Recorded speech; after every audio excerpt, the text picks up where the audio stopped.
It's a wonderful day. First of all, welcome to Woodland Chapel Center for Spiritual Living. It's a beautiful, beautiful day today, even though it's pouring rain from time to time. Rain stop. There we go, Saya. Thank you for the new announcement. That's wonderful. Glad to hear it. Oh, gosh. Well, today is a special day in so very many ways, not the least of which, of course, is that it's a beautiful day in which all of our country and many parts of the world honor mothers. So I wish you all a happy Mother's Day. Yes. And do we have okay, good. See. We have a tradition here of honoring mothers by presenting each mother here with a flower. Today your flowers are yellow. Yellow is a happy color, and yellow flowers are known around the world as a symbol of hope and fellowship. Now, I think we have two people who are going to help.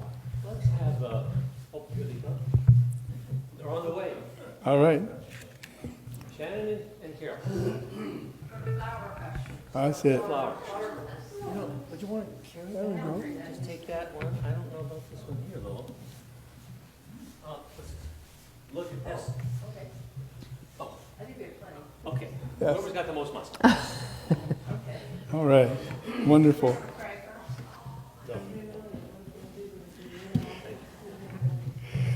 I actually get to be a grandmother. Everyone who is a mother, of course, is entitled to a flower. I'm And a even if you're grandmother. not a mother, perhaps you've done the functions of motherhood. And some of the activities that mothers are known for, I think we'll let them talk.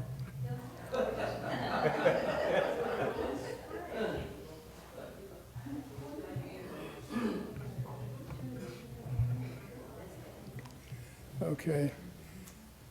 If our flower people could just stay at the back when they get done there may be a little opportunity to expand on the flowers a bit, okay?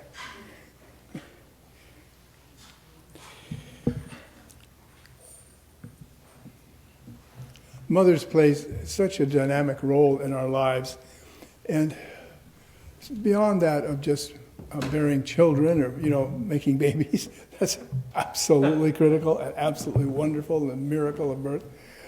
But mothers, I think, are known for their nurturance, for their care and concern, and for their ability to help other people grow, particularly their children. And so, you may not be physically a mother, but I believe that every one of us at times have played a role in that other attribute of mothers, the encouragement and the love and the joy and the energy that we bring to other people so they may grow. So whether you're a niece, a nephew, an aunt, an uncle, a teacher, a mentor, a supervisor, or a role model, all have stepped in, I believe, at one time or another to help another person realize their potential. And that potential is a divine potential for growth. So I would like to say that anyone here who has played any role like that in life, perhaps as a teacher or a counselor or a mentor, would also receive a flower. So please, if you haven't received a flower, get one. Okay? Would you like to just make your pass through again? All right. All right. So, Mark's here. anyone who has perhaps held a child in their arms or comforted a little one or patched up a scraped knee or fed a hungry child, you also could receive a flower. We need a flower up here for Mom. She's hiding. John is entitled to one too, if he wishes. Carol? Carol? John? No? Okay. All right. Thank you. Wow, look at that. We did it. I sold all mine. Oh. Wonderful. Wonderful. Oh, That's the orphan. lonely flower. Oh, gracious. Okay, we have some announcements today, and I would like to cover them at this time. You see they're on the back of the program. We have next week, our speaker is Reverend Larry King. Anyone who's heard him speak here, I'm sure is excited to hear that. And it's true, we are having hospitality. thanks to Susie, who signed up today, who rescued us, and she brought snacks, and we have a nice hospitality time. Next week, Reverend Larry King presents a workshop called Fear to Faith. And I think the topic today has something to do with fear, does it not, Reverend Don? It does. It does, all right.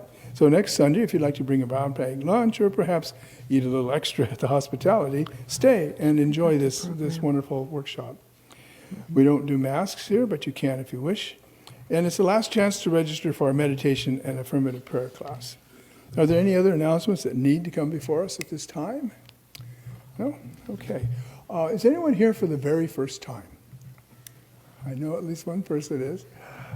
Ruth, our practitioner Ruth, will bring you a little packet of information about who and what we are and how we practice. So let's move to our next activity, which I believe now is the congregational song. Yay! Are you all hooked up and ready to go, Russell? Contract. Can you hear me? I believe. And the words to sacred love are in your insert, on your insert. Yes.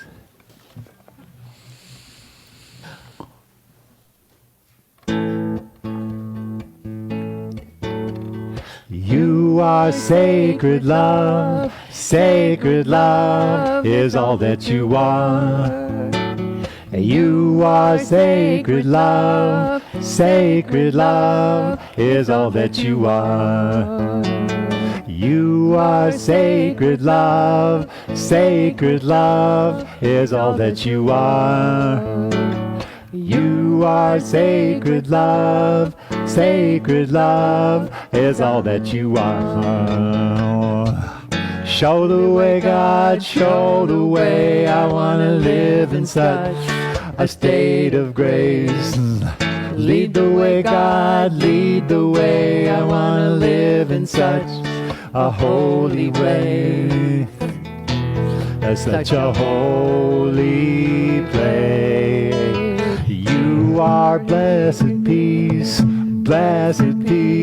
is all that you are. You are blessed peace is all that you are.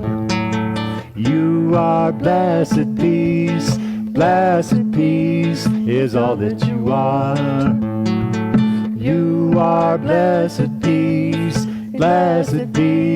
is all that you are.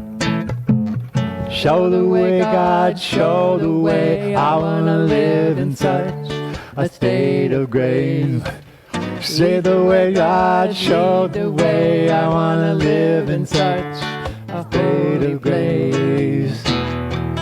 Such a state of grace. You are sacred love is all that you are. You are sacred love, deepest joy. You guys got it. You are deepest joy. You are deepest joy is all that you are. You are deepest joy is all that you are. Show the way, God, show the way. I want to live in such a state of grace. Lead the way, God, lead the way. I want to live in such a holy place. Such a holy place. You are sacred love is all that you are. You are sacred love is all that you are. A sacred love is all that you are. Sacred love is all that you are. Yay! Thank you. Yay.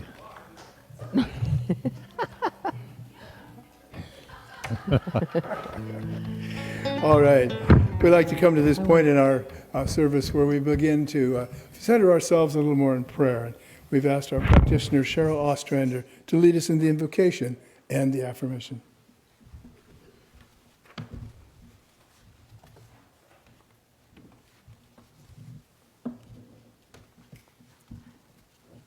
Good morning. I have to step up on my booster seat here. Has anyone told you today how magnificent you are? You are. Okay, if you want to just take a moment and turn within. Close your eyes if you wish. Not to shut out the world, but to go deeper. And recognize that there is one power, one magnificent power in the universe that brings us all together, that manifests us and embodies us and lives through us on this plane. I know this to be true for myself and for you as well, for all who are gathered here and those who've chosen to join us through the magic of the internet, and those who've chosen another path for their day. They too are blessed. I know that we are here in this sanctuary, feeling the sanctuary of our shared experience. I know that this service is unfolding with magnificence, that Mary and Russell have brought us song to lift our hearts. I know that the message Reverend Dawn brings us is what we need to hear.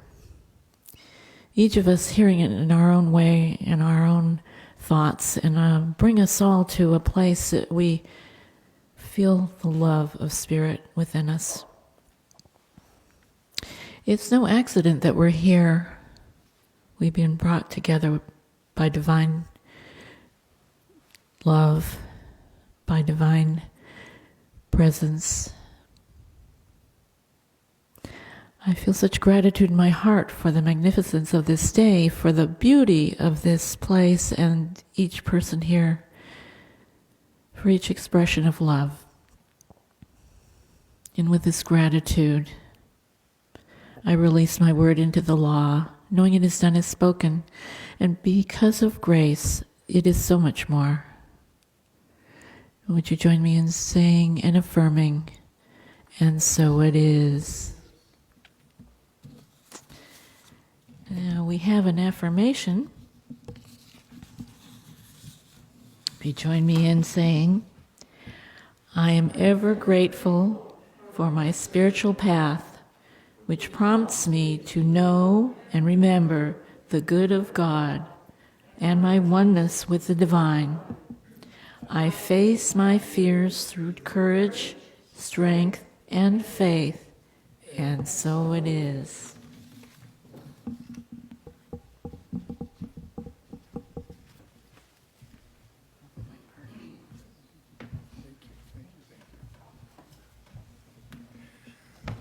We love it when we have someone as skilled as Carol Hoddle to present to us a reading.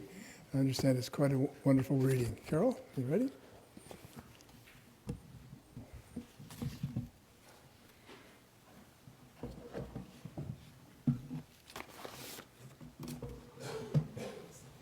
The light's on here. Or here. Either way. Okay. Push that. Yeah. Okay. Well, this one. I got an extra step here.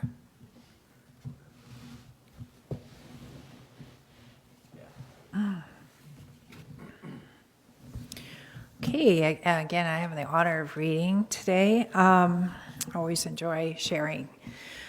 This one is called The Joy of Letting Go, and it's written by Reverend Emile Gavreau, Associate Minister at the Center for Spiritual Living in Sarasota, Florida. It goes, I love this year's theme, Living Everyday Wonder, and I definitely experienced joy and elation when I first began my study of science of mind. I must admit that the early lessons about the thing itself, all caps, and how it works initially threw me for a loop. I was like a little kid who took his toy apart and couldn't get the wheels back on.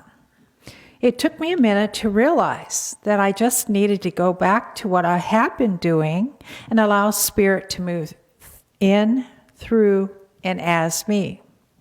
This lesson is so basic and easy that I think we tend to get tripped up on it. How can it be that we only need to allow Spirit to have its way? Don't we need to push, move, and direct things like our bosses, teachers, and others ask us to do? No, we don't. We only need to allow our energy to flow in the direction in which we desire and take our hands off the steering wheel and trust. Trust that the universe is reciprocal. Trust that Spirit truly knows what is highest and best in our lives, and above all, that there are possibilities and energies far greater than our minds alone can imagine. It is not our work to define the ultimate expression in excruciating detail. That is the realm of Spirit. With Spirit, we get to experience the wonder and magnificence of living fully. I am in awe and wonder every day as I observe how magnificent Spirit can be when we simply let go. Let us release our intentions into the ether, release control, and experience the wonder of the universe. It will fill our souls until they are overflowing. At times, when what is so simple seems difficult, we must not interfere, control, or direct. Our role is to trust, realize the joy and the mystery, and share our gifts with all those we meet. The affirmation: I consciously choose to stand in the energetic flow of Spirit and trust that the universe is reciprocal. I am in awe and wonder every day, free from fear and doubt.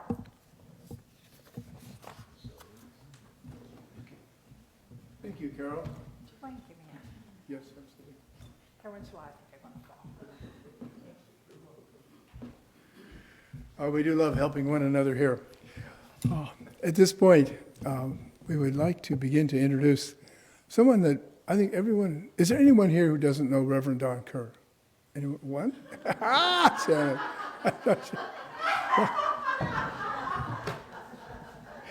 We laugh heartily because Shannon and Don have appeared many times up here together. Well, just a real short introduction then. Reverend Don has been a member of our chapel for many, many years and just is a wonderful minister. He just exudes that love and energy, that is goodness from his heart, and brings it to every message he brings. So in so many ways, we are blessed by Reverend Don Kerr and his wife Phyllis Kerr. So with not any further ado, please join me in welcoming Reverend Don Kerr.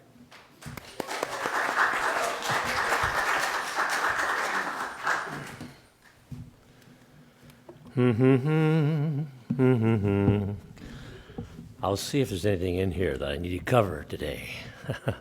Thanks for the music this morning, guys. It's pretty good. You going to come back and see us again? Okay, good.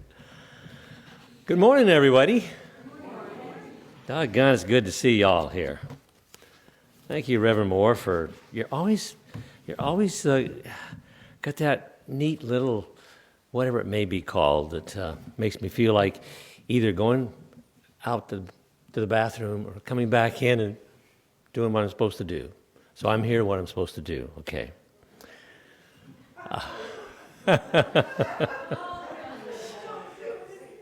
We would not be here today without the love and efforts of a mama, of a mother. Reverend Moore talked about that a little bit, regardless of all circumstances.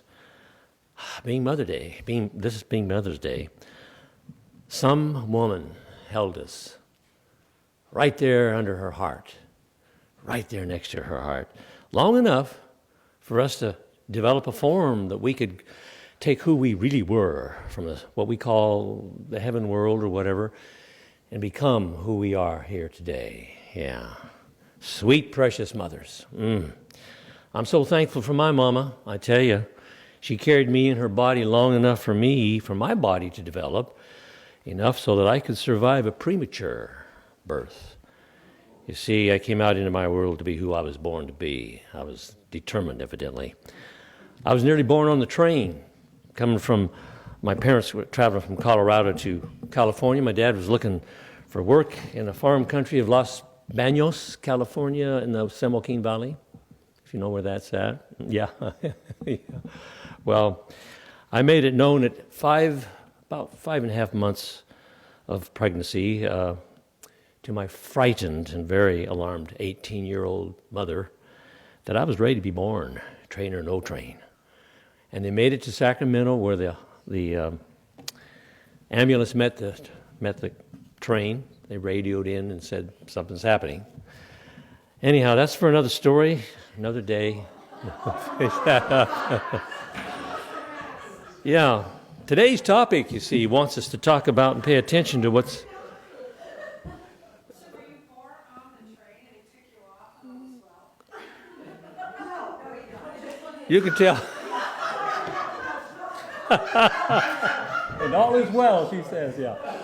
Okay, let me just move along, because there are some details in there that takes a little time to tell you about. So I want to get into today's topic, the fear factor. Let's just do some of that, okay? Now stop your smiling and get serious. Okay. The fear factor. When I saw that written there, I thought that sounds like a midnight TV series. You see, a series, on television where you'd be watching The Fear Factor. Guy comes on, the announcer, and he says, "Warning, this program contains language and visual content that may be shocking. Discretion is advised." And nowadays, if we have a teenager in the home, maybe sitting, TikToking or texting, they might just pay for a minute, look up, and no big deal, shocking, bring it on type of thing. But in my day, we kind of paid attention to that kind of thing. When I was, back in the olden days is what some people call that, when I was old enough to get a driver's license, 16 years of age in Oregon, I asked Phyllis, my girlfriend at that time, to go to the movies. And we always liked to go to a drive-in movie because, you can reach around a little bit in a drive-in movie. The cars there didn't have bucket seats. They had... Anyhow, you get my point. But we went to a drive-in movie that was called Them.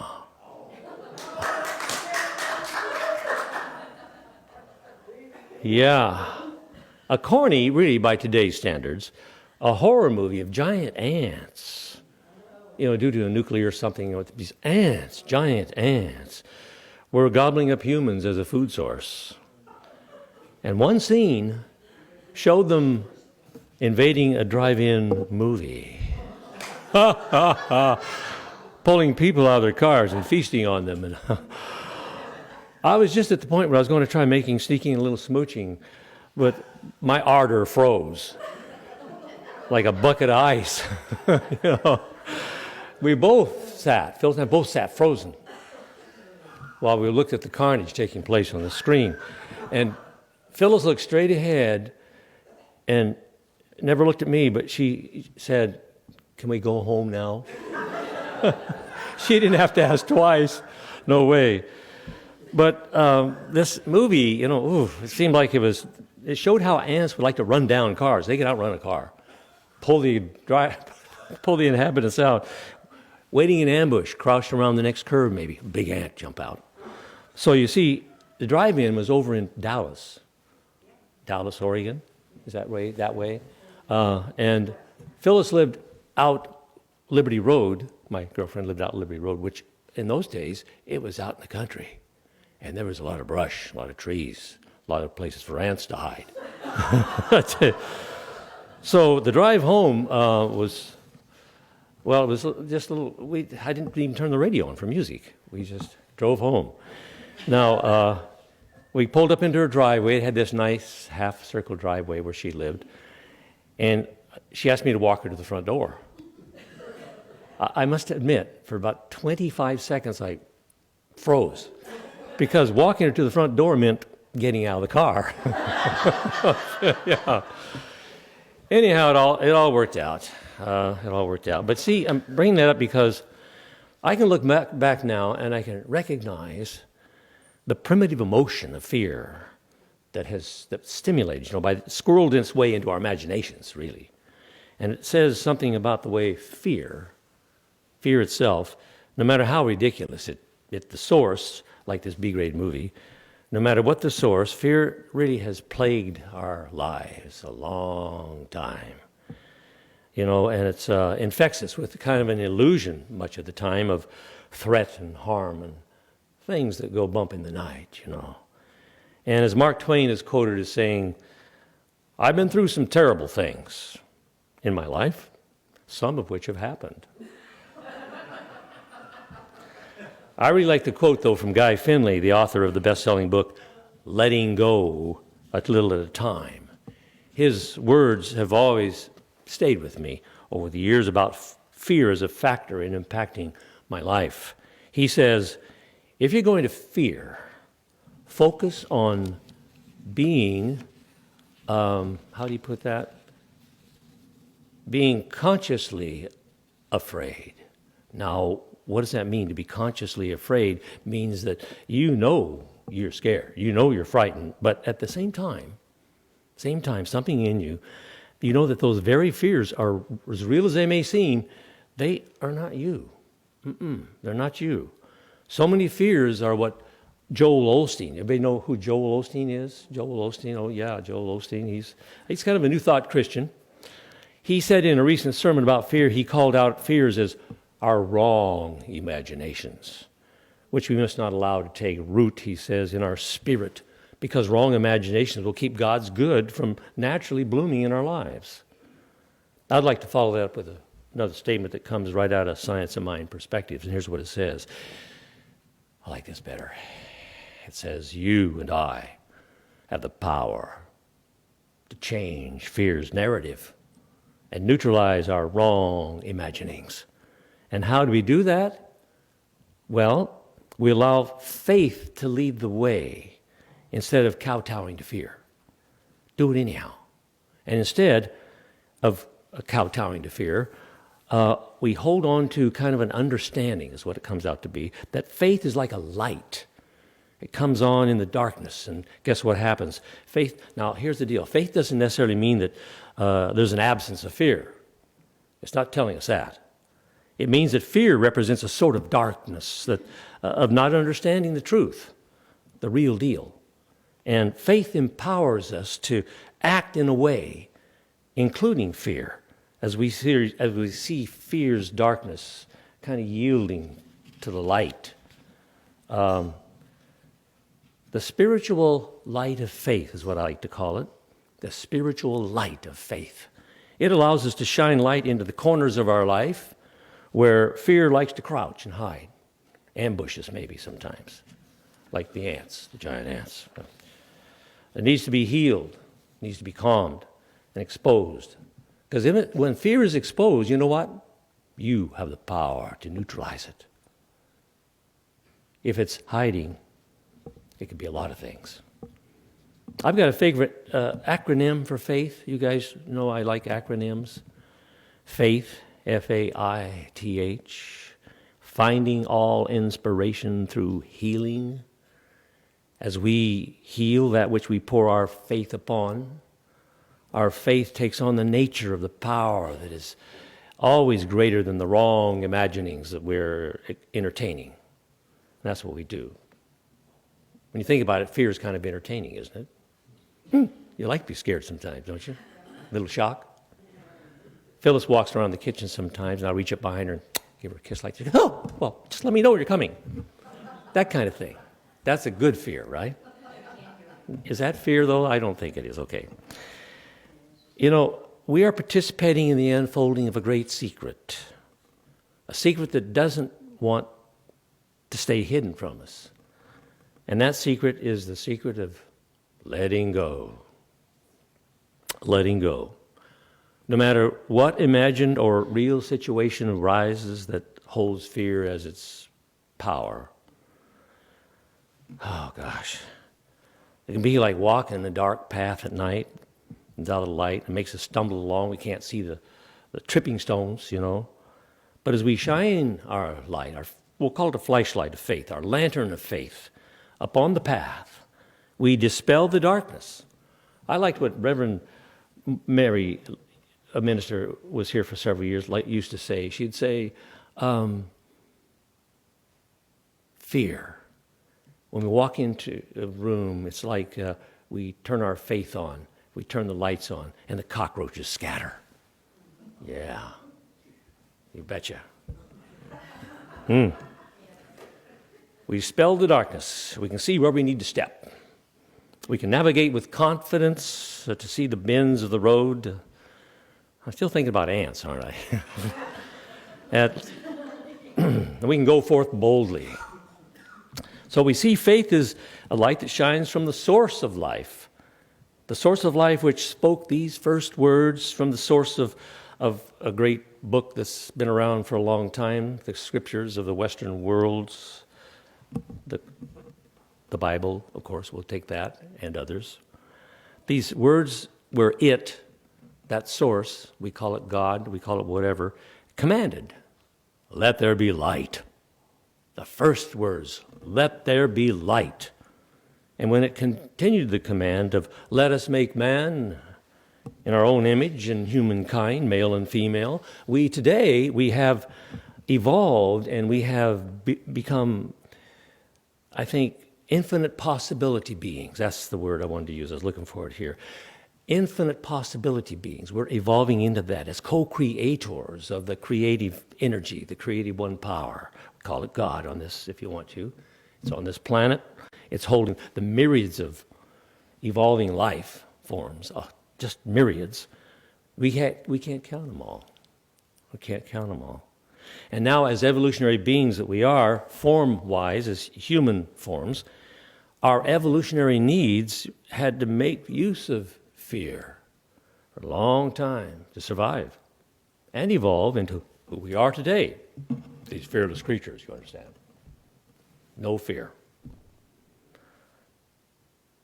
That was supposed to be a joke. Yeah, okay. Yeah, really. Because we know the truth. Aren't you scared some of the times? Is there time, all the time you're just walking around boldly? Like that last time, what was it, the Star Trek person came up the aisle boldly. Remember that? Mm-hmm. Last week, Reverend Moore led us on a path of understanding how emotions are necessary. And they're amazing resources that help us learn about ourselves. If we get smart about this, emotions don't control us. We just learn from them. We don't try to control our emotions when we become spiritually adept either. It's not a matter of controlling your emotions. Control yourself. No. It's a matter of understanding. So that doesn't serve you anymore. So you don't go down that dark path. But I'm not going to plow the same ground that Reverend Moore went over last week very well. But I'm just going to say, I think emotions are kind of a default of being human. Yeah. And fear is one of the most common emotions that we may as well we may as well learn how to use it. Most of us, we're raised and we're trained. Where's my water? We're raised and we're trained to not have interruptions in our life because it gets us upset. Okay, so, you ever taste the water that comes out of rusty pipes? Well, anyhow. Okay. Most of us are raised and trained to embody fear in a whole bunch of ways, a myriad of ways. Fear is a real fact, the fear factor. There's that, what we call a human trigger mechanism. It's to induce fear, this trigger mechanism. It's a body-mind emotional mechanism that induces fight, flight, or freeze, the trinity of emotions. And that is a common ancient evolutionary physical protective system. So we carry it over, fight, flight, or freeze. It reminds me of one of my favorite bear jokes. Wait a minute. I might have told this bear joke before, and you might have heard it. I like bear jokes. There's all kinds of bear jokes, almost as well as duck jokes. I've told you duck jokes before. All right, this bear joke, let me just go into this. I need to tell it again because it helps me stay on the topic of fear. Two hiking buddies who are always competing with each other. And they go hiking, they run. Who can get to the destination the fastest, that kind of thing. Well, they're in the sporting goods store buying hiking supplies. And one buddy sees the other buddy buying bear repellent spray. And he says, Joe, that's stupid buying that bear spray. If we run into a grizzly and you squirt some of that in his eye, he'll just really get mad. You can't outrun a bear. And the other buddy, of course, says, well, I don't need to be able to outrun the bear. I just need to outrun you. That was meant to be a joke. I just need to be able to outrun you. Oh, my goodness gracious. How about love, huh? So, regardless of fear, what appears on our horizons about fear, of our imaginations, and that's where fear gets its colors, in the imagination. That's where it gets its power. If our imaginations hold a certainty of fear being a real thing, now think on this with me. If our imaginations hold a certainty that fear is a real thing, it'll help us to remember, it's good to know, that the only thing certain about fear is that it will always try to compromise you. It'll always try to control you. A good litmus test, for deciding if a spiritual teaching you run into or a truth is for you, is truth. You can count on it. All you need to do is observe if it teaches the elements of fear, full of shoulds and shoulds nots, must do's or must not do this because bad things will happen if you don't do what we say. Fear. You see, our power of mastery in our life lies in coming to a certainty of who we really are. You bet. Our power of mastery, that loving introspection of what can be called our core self, inner self, true self, as who we really are.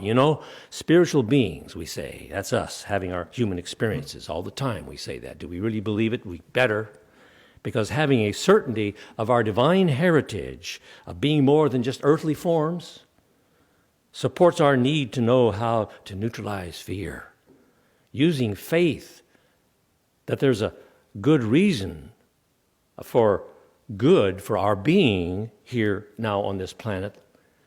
No accidents again, the comment you hear around here all the time. Something, I think, is dawning upon humankind, that more and more of us are believing that we do have a purpose for being, a purpose that can influence our doing what we do while on our human journey here and now.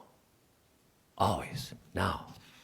Something, I think, growing within our self-awareness. That's what it is. Our self-awareness, our consciousness, which feels the truth of our being. We can just feel that if we go within, if we allow. Never giving up trying to show us that we're lighted beings, lighted from within. And here's why. All the atoms, all the cells of our bodies, they seem to know the truth that we were born out of stardust. You bet. Beginning with our mother planet. All the forms have the DNA of stars. And the stars are what pulls us forward and outward today, right now, still inspiring that something within us to express and fulfill our hunger to know and to explore. Our human parts of us don't like to be in the dark. We love to solve mysteries. We love to solve mysteries. We seek to know more and more about our origins. We're constantly doing that. And making a commitment to the exploration of our feelings. That's part of it, as we got from last week's message, part of that, especially around our fears, especially around the fears. And you've heard the FEAR, the false evidence appearing real, right? Everybody has. Most people have. And you've heard the thing about the joke, FEAR, forget everything and run. Might be a giant ant, that type of thing. However, how many times have we said this now unto ourselves, unconsciously probably, and we heard others say these words like, what I fear will happen if we blah, blah, blah, blah, blah, or I'm afraid if we go down that road, blah, blah, blah, blah, blah. Okay, what kind of energy is that? And we start opening the doors of negativity. It's always good, I think, to listen to our inner voice. You know what our inner voice is? Speaking our words round and around, and then we use them for outer expressions by speaking our gossipy and everything else out. Remember, again, the only thing certain about fear, is that it's always going to try to compromise us, compromise you. Whereas our divine nature, and that's what we like to talk about here a lot, our divine nature does not have compromise in its vocabulary. Divine intelligence is not a compromiser. When we say in this teaching that the universe always says yes, it's not about compromising. It's simply allowing. The universe is allowing and expanding. It's on the move, and we're right along there with it. We're riding it. We're in it. And there can come a time when we suddenly realize that we're thinking all the time and talking in our mind, and then realizing that we're more than our thoughts. We're more than our thoughts. The place we find ourselves when we go within as an observer or a witness, and we do it without judgment. This is our key here. Do it without fearing or seeking blame or punishment. We're focusing on the now moment, right here, right now. The only moment we can live in, isn't it? It's the only moment we can live in. Thoughts, even though we use our thoughts constantly to regulate our feelings. I feel good. I'm a little out of it this morning. I don't like what I'm seeing. That makes me feel pretty good, thank you. We use our speech for bringing our thoughts into form. We're always talking to ourselves in our minds, much of the time silently, in the train of our thoughts. But there lies the proof. Therein lies the proof of our being more than just what is appearing as first appearances on the scene of our life. Now, by that, I mean we're more than the circumstances we may be victim of or to that we think about. We didn't come here, we didn't come here in human form to just perform like a race car or a top-notch athlete or to be the best accumulator. We came to be the best we that we could be, best spiritual we that we could be, with a spiritual toolkit. We didn't come without the tools to do this. That toolkit contains all that we need to build a world that works for everyone. That's what we're working on. This is our philosophy. Those spiritual tools are like empathy. Yeah, empathy for others, compassion, non-judgment, loving kindness. Dang, I like that word, loving kindness. We hear the word kindness and love. Put them together and you've got power. Loving kindness. You've got the power of the universe behind us. We've got the power of spirit. We like to talk about spirit a lot, don't we? You have to get the idea and understand, what does that mean to you? What does God mean to you? All that kind of stuff. And to express that power within us, that's what we're doing. That power is spoken from the altar right here really a lot. We speak, all the people who speak here. This morning, what was the meditation about? Love was spoken. L-O-V-E. I love acronyms. Love, L-O-V-E. Letting others verify existence. You bet. And then using all those tools we have. Living in our best way that our inner self desires and seeks to share the bounty of creating that world that works for everyone. That's not a pipe dream. That's just a commitment. That's just a commitment of this philosophy We keep saying that too. Front and center, that's our philosophy, to not just hunker down and load our guns and protect ourselves and build our bunkers from the fears that swirl around us and inside of us. What Pastor Olstein, I like him as a New Thought Christian minister, he calls it the wrong imaginations. To dwell on the worry is to pray for the things we don't want. Yeah, that's right. When we worry and keep focusing on the fear, we're praying for things we don't want to happen. So when we get it, wrapping up here a little bit, when we really get it at how powerful beings that we really are, as we gain a realization for the power of our thoughts, starting there, we don't just go running around blathering, change your thinking, change their life, change your thinking, change your life. We don't have to do that. There comes a time that any bar that we are setting on life with others, we have to become that. By the fruits of our actions, we're going to let the world know who we really are. Emerson, wasn't it him who said, who you are speaks so loudly that I cannot hear what you say? We hope that you don't think that way about us ministers. We really do. We can study, we can hold lengthy discourse on divine ideas of inspiration, but like the seasons of Mother Earth, there comes a time when it must bloom.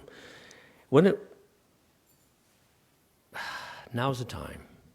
Now's the time to bloom, I think. A good time to put our idea and divine ideas into full bloom. And I'm going to come into a closing here I think you're going to like. I'm going to ask one of our beloved congregants to share a short, brief, but powerful poem about by one of the world's most respected poets. He does heart songs. And we're going to have some music with that too.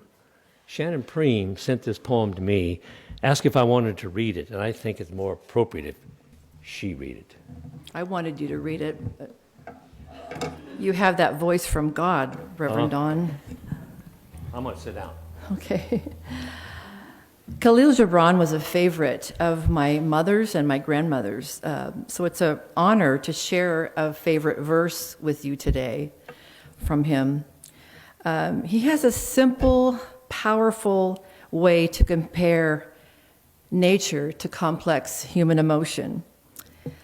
In Fear, this verse I'm going to read, he uses an inspiring metaphor that really shows the healing force of simply moving forward. Fear. It is said that before entering the sea, a river trembles with fear.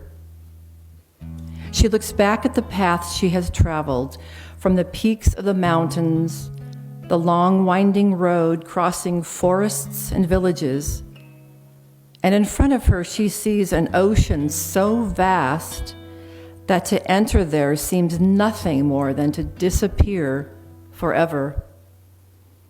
But there is no other way. The river cannot go back. Nobody can go back. To go back is impossible in existence. The river needs to take the risk of entering the ocean, because only then will fear disappear, because that's where the river will know it's not about disappearing into the ocean, but of becoming the ocean. Thank you. Yes, that's powerful. Well, I'd like to say a couple words closing on that. At that end of his journey, the river had to realize, like she said, that it's not about the risk of disappearing forever. And this poem teaches us that just like the river that is afraid to go forward, many of us are terrified to take that final leap and look back at the past. And in the poem, as Gibran says, she looked back at the path she traveled. I like that. And that lesson learned here is just recognizing the fear of letting go. letting go, of leaving our comfort zones and taking risks to achieve something so unbelievably larger than life. So that this journey of life, the fear of the fear factor life that follows us all along our way, we're going to experience that till the day we leave. That sees how we lose many dear things, along the way. But something else within us knows the process of moving forward must not cease. As the streams of this river couldn't flow back, so it is with our life. That poem, I love it because it can help me to understand that, like the river, I got to accept that in the end, it's not about disappearing. It's about becoming the ocean of infinite being. Oh my God, how wonderful that could be. Thank you, Shannon, and thank you for that. Thank you for being here, everybody. Thank you for starting with our 10:30 meditation with practitioner Ruth. That was wonderful. Our musicians, Russell and Mary. Our praying practitioner, Cheryl. I love the way she prays. Our welcoming minister, Reverend Moore. Our senior minister here, taking care of business all the time.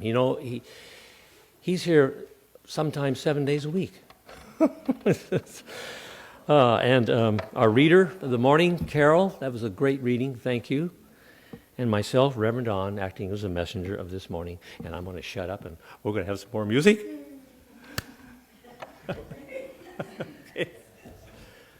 Okay. This is Let Go of the Shore by Kerr and Drucker.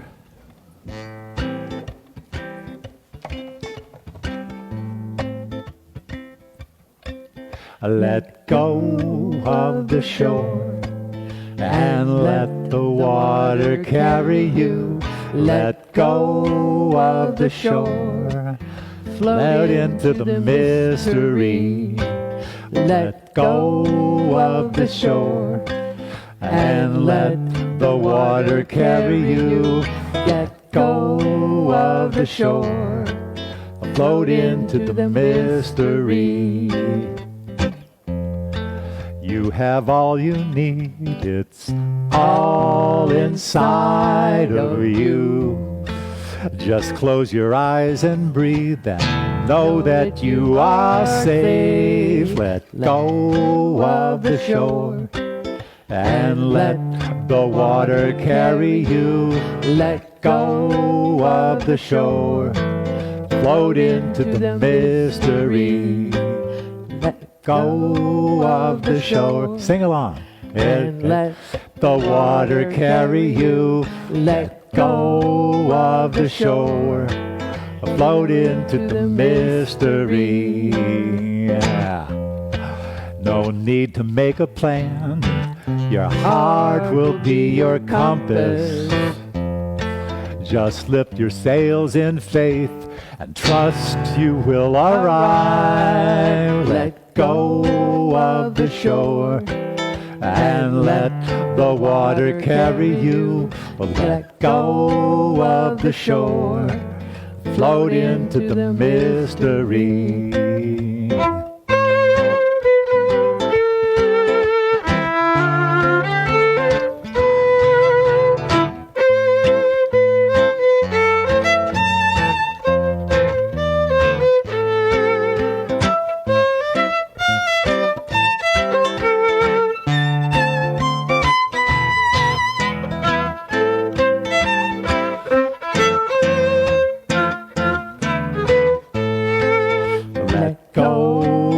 The shore and let the water carry you. Let go of the shore, float into the mystery. Float into the mystery. Float into the mystery. Thank you. Good job.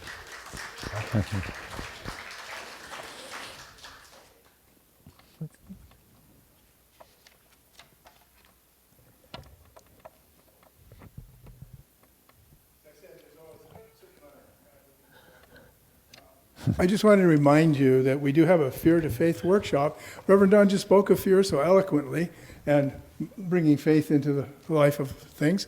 So our speaker next Sunday, Reverend Larry King, will present a 2-hour Fear to Faith workshop. Wow. And I think you might enjoy it. There's a sign-up sheet out there in the library. I'll go put this on that table. If you don't know who Reverend Larry is, you'll be pleasantly surprised. Oh, yeah, his talks are always great. And he's the senior minister, if you will, of the Portland Center for Spiritual Living. So he's coming down and help us out. Yeah, that'd be great. Yes. Well, we've arrived at that time where it's the opportunity for all of us to show our appreciation for having this wonderful place that we can come to, and gather, and be a part of. Also hear some interesting things once in a while. And we're going to ask the person who read the readership earlier, and we're going to ask the poet reader to come forth, and we're going to do our offering. So take your offering in your hand, and we have this thing that we love to say because it really speaks to our hearts when we talk about it. We start out with divine love. So let's say it.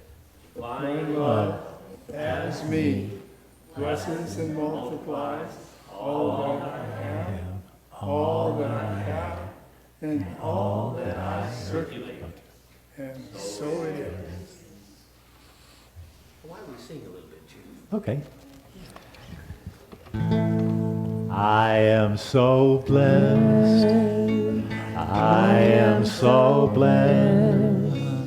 I am so grateful for all that I have. I am so blessed. I am so blessed. I am so grateful. I am so blessed. I am so blessed. I am so blessed. I am so grateful for all that I have. I am so blessed. I am so blessed. I am so grateful. I am so blessed. I am so grateful. I am so blessed.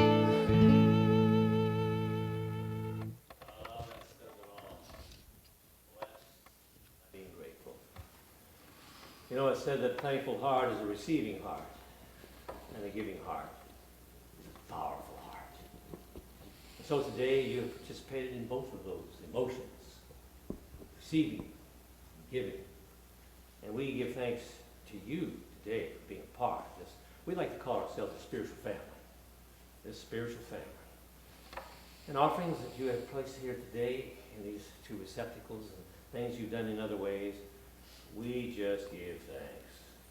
We know that from now on, from this point on, all is well. All is well. Whether we know it or not, all is well. And so together, why don't we say, and so it is. Thank you.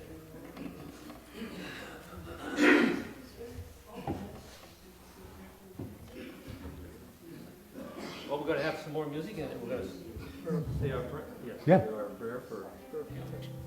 Before we do our peace song, we're going to say our wonderful prayer of protection. And I think it's in the It's in the program. program there, starting out with the light of God surrounds us.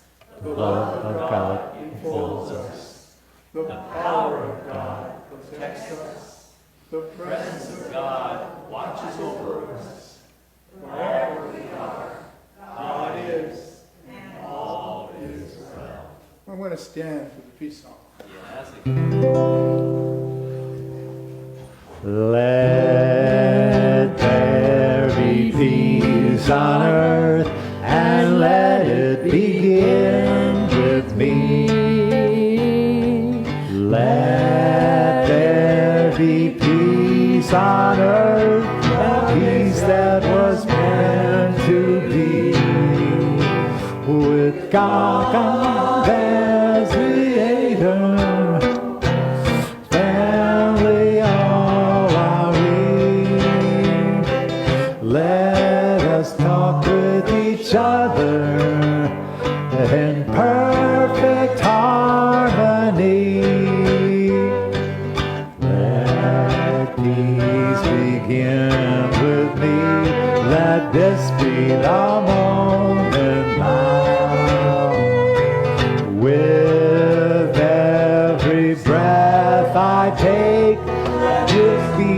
solemn vow to take each other and live each other in peace eternally.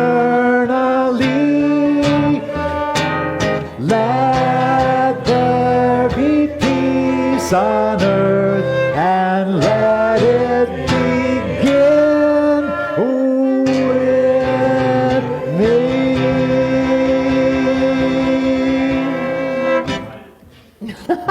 Walk in confidence and joy always.